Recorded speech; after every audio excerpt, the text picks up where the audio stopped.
Hi, Country Club at DC Ranch Golfers. I know it's been a while since we've been talking to you, but we've gotten a lot accomplished in that time frame.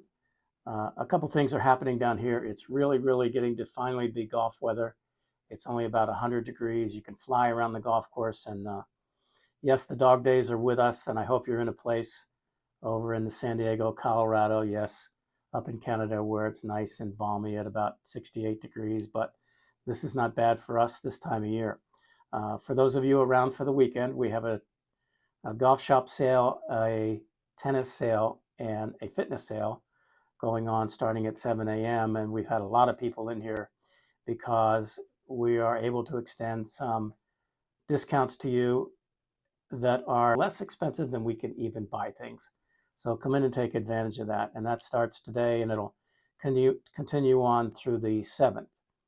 The Inferno, mark your calendars. The Inferno is on September 13th and 14th.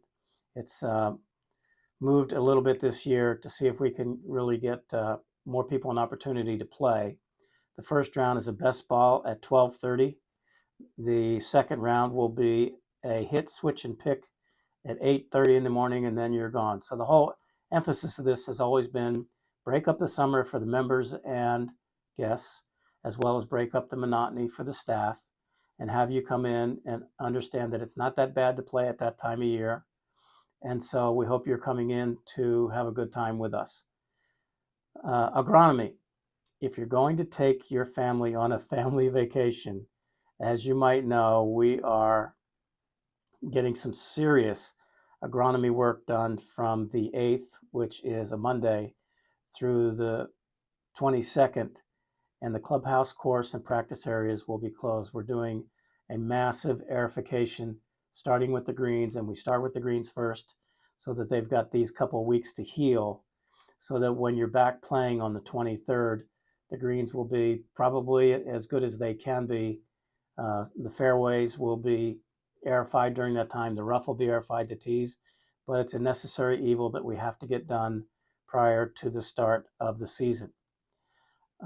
Also, during this weekend, we're going to ask that you come and grab your clubs and your shoes if you're playing away from the club, because many of the days there might not be any staff here. So if you please make sure that you grab your clubs and your shoes, that would be really, really helpful. We've given you the calendar of events so far, and some of the other calendars of events are coming as Courtney Vogel is our gal who is handling all the scheduling this year. So I believe we're pretty close to having all the events that we're going to have, the courses, when they're closed, when they're open, the whole bit. So let us know because we think we're ready to go to send them to you. We are getting into the overseeding time, as I talked about. The south end of the practice range will be closed, as well as the golf course, but it'll reopen on Friday, October the 18th. During that time frame, please know that when we are closed, the north end of the range, as it has been over the last few years, will be open, as well as the short game area up there. And then the north end will close when the south end does open. So we're inviting you to come in and practice with us at that north end. It should be good to go. What is overseeding for some of you who have never been through it? So our base grass here, which we're playing off of right now, is Bermuda grass. It's a warm season grass. It loves this hot weather. It loves the moisture that we're getting out there, et cetera, et cetera. But when the fall comes, the Bermuda grass says, I'm getting a little bit tired. I'm getting a little bit cold. I'm out of here. And we replant ryegrass in as the grass that we will play off for the remainder of the fall, the winter, and the spring. And so that's a necessary evil. We know it's kind of awkward, but not only do we overseed, but most of the clubs in the valley do as well. Let's continue on with the Pride of Membership program. As you know, we are bullish about this and we will continue to stay this way forever. We always fix our ball marks whenever we see one, whether it's ours or not. We always rake bunkers smoothly out of respect for the players behind us who might hit a shot there. We always fill our divots with sand and seed and press down the divot so a ball will not come to rest in that area. We always pick up ours and anyone else's broken tees on the tee boxes, so it's nice and clean for everyone to play from.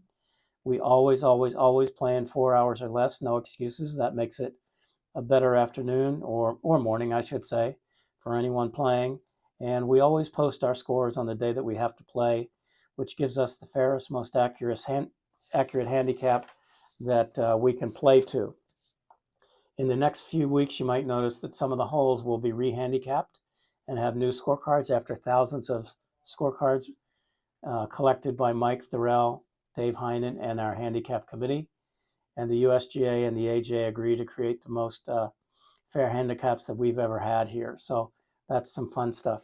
Some other stuff that we've been working on diligently during this time frame. You might see that maybe in the next little while, we're not really sure, but we've taken a look at what can we do to improve the short game areas that we've got, both on this south end and then hopefully and likely on the north end of the range, where you can see we might be gaining some more tee space. On the south end of the range, we might gain up maybe 5 or 6 spots. And then on the north end down here, you can see that there's some space back there where we can really do a really good short game. And you can see maybe where these red lines are different greens that we could pitch and chip to. And for those, and I heard this a little while ago, that some of you don't even know what the horseshoe is. Well, the horseshoe is a one-of-a-kind short course on the body of the range, 9 holes that have the same greens turf that the golf course greens have, which is TifEagle. And it has been rated and slope rated by the USGA, and we're one of the few clubs that has this. If you haven't played it, you can on a Sunday afternoon. That's the only time it's open for families, for friends, for the kids especially, and they can go out and play this 816-yard course starting at about 2:30, 3 o'clock. It takes about an hour to play, but it's really fun. And we've even had some of our better players out here play it. They thought it was really, really easy, only to find out when they came in they wanted to play it again because it wasn't that easy. But it's really helping out with our junior programs, according to Cody. It's giving the kids a great chance to work on in their case, their mid game to short game, and certainly for our players here for their short game. It's just a wonderful thing. And rather than say, I don't know what it is and I've never played it and why do we have it? Why don't you go out and play it, and we'd be glad to show you around out there. So that's good fun. Also, what I'm going to show you here is in the respective locker rooms, you've got renderings of a couple of the holes that indicate what the hole will look like. God willing that we get the new course passed with the modifications that Tom Lehman wants in conjunction with doing the irrigation program.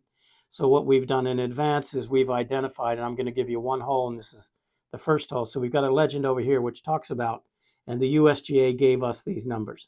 So from a red tee, the average tee shot in the air goes 100 yards. The white tee, 150. In round numbers, the blue tee goes 200, and the black tee, the better players and the tour players hit their tee shots at 300 yards. So we marked off the respective tees as shown in the Lehman design: black, blue, white, red.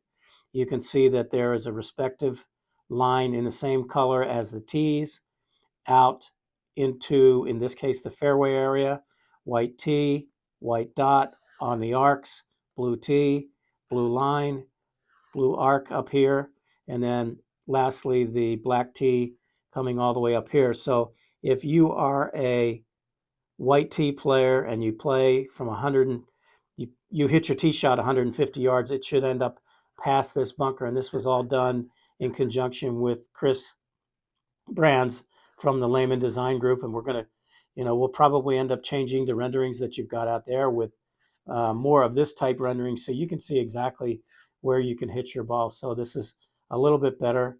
And Courtney Vogel, who has been instrumental because her background is in graphic designs, did this for us. We'll have all 18 holes done here pretty soon. So we'll put these up there, but at least it gives you a chance to see where maybe your tee shot might land. And then obviously it's going to roll out from there depending. But we've been working hard on doing this for all the 18 holes.